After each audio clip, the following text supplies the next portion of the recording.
Hello everyone, welcome to moms world. আজ কিন্তু আধ ঘন্টায় রান্না করব পাটিয়া মাছের ঝাল। এই পাটিয়া মাছটাকে কে কোথায় কেমন নামে ডাকে আমি জানি না, আমাদের কিন্তু এটাকে এখানে পাটিয়া মাছই বলে। পাটিয়া মাছগুলো আগে ভেজে নিয়েছিলাম। ভেজে নেওয়ার পরে অবশিষ্টাংশ তেলে যেটা বেঁচে গেছিলো তাতেই পেঁয়াজ কাটা আর লঙ্কা কাটা দিয়ে তাতে পরিমাণ মতো অ্যাড করেছিলাম নুন।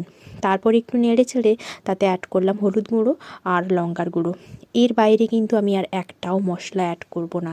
অনেকে কিন্তু মাছের ঝালে সর্ষে বাটা অ্যাড করে থাকে, কিন্তু সর্ষে বাটাটা শুধু মাছের ঝালে নয়, কোনো তরকারিতেই সেইভাবে খাওয়া একদম উচিত নয়, কারণ সর্ষে বাটাটা কিন্তু শরীরের জন্য খুবই ক্ষতিকর। আমরা রান্নাতে দিয়ে থাকি, আমিও নিজে দিয়ে থাকি মাঝে মধ্যে তরকারির টেস্টের জন্য, কিন্তু ওটা অ্যাভয়েড করাই ভালো। এরপর মশলাগুলো কষানো হয়ে গেলে মাছগুলো দিয়ে ফুটিয়ে আমি নামিয়ে নিয়েছিলাম। প্রথমে ভিডিও শুরু করার আগে বলেছিলাম আধ ঘন্টায় রান্না করব, কিন্তু আসলে রান্নাটা করতে 20 থেকে 25 মিনিট লেগেছিল। আর রান্নাটা কমপ্লিট হয়ে গেছিলো। ভিডিওতে দেখতে যতটা সুন্দর লাগছে, আসলে রান্নাটা খেতে কিন্তু তার থেকে বেশি ভালো লাগছিল।